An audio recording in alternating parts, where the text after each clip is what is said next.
বলিউডে তামান্না ভাটিয়াকে নিয়ে কিন্তু উত্তেজনার কমতি নেই। সম্প্রতি রেড টুর ঝলমলে আইটেম নাম্বারে নজর কাড়ার পর জানা গেছে তিনি আনিস বাজমের নো এন্ট্রি 2 সিনেমাতে মুখ্য চরিত্রে চুক্তিবদ্ধ হয়েছেন। তবে এবার শোনা যাচ্ছে তামান্না ভাটিয়া চুক্তিবদ্ধ হয়েছেন রোহিত শেট্টির পরিচালনায় মুম্বাই পুলিশের প্রাক্তন কমিশনার রাকেশ মারিয়ার বায়োপিক অ্যাকশন ফিল্মে।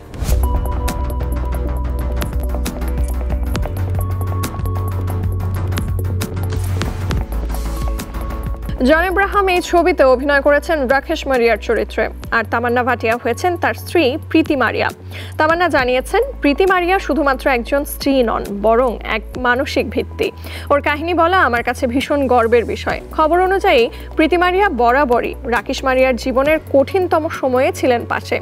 সন্ত্রাস মোকাবিলার সময়েও তিনি পরিবারকে সামলে রেখেছিলেন। সেই চরিত্রের গুরুত্ব অনেকটাই। তামান্না নিজেও এই চরিত্রে অভিনয় করে দারুণ সম্মানিত বোধ করছেন। এই ছবি তামান্না এবং জন আব্রাহামের দ্বিতীয় কাজ।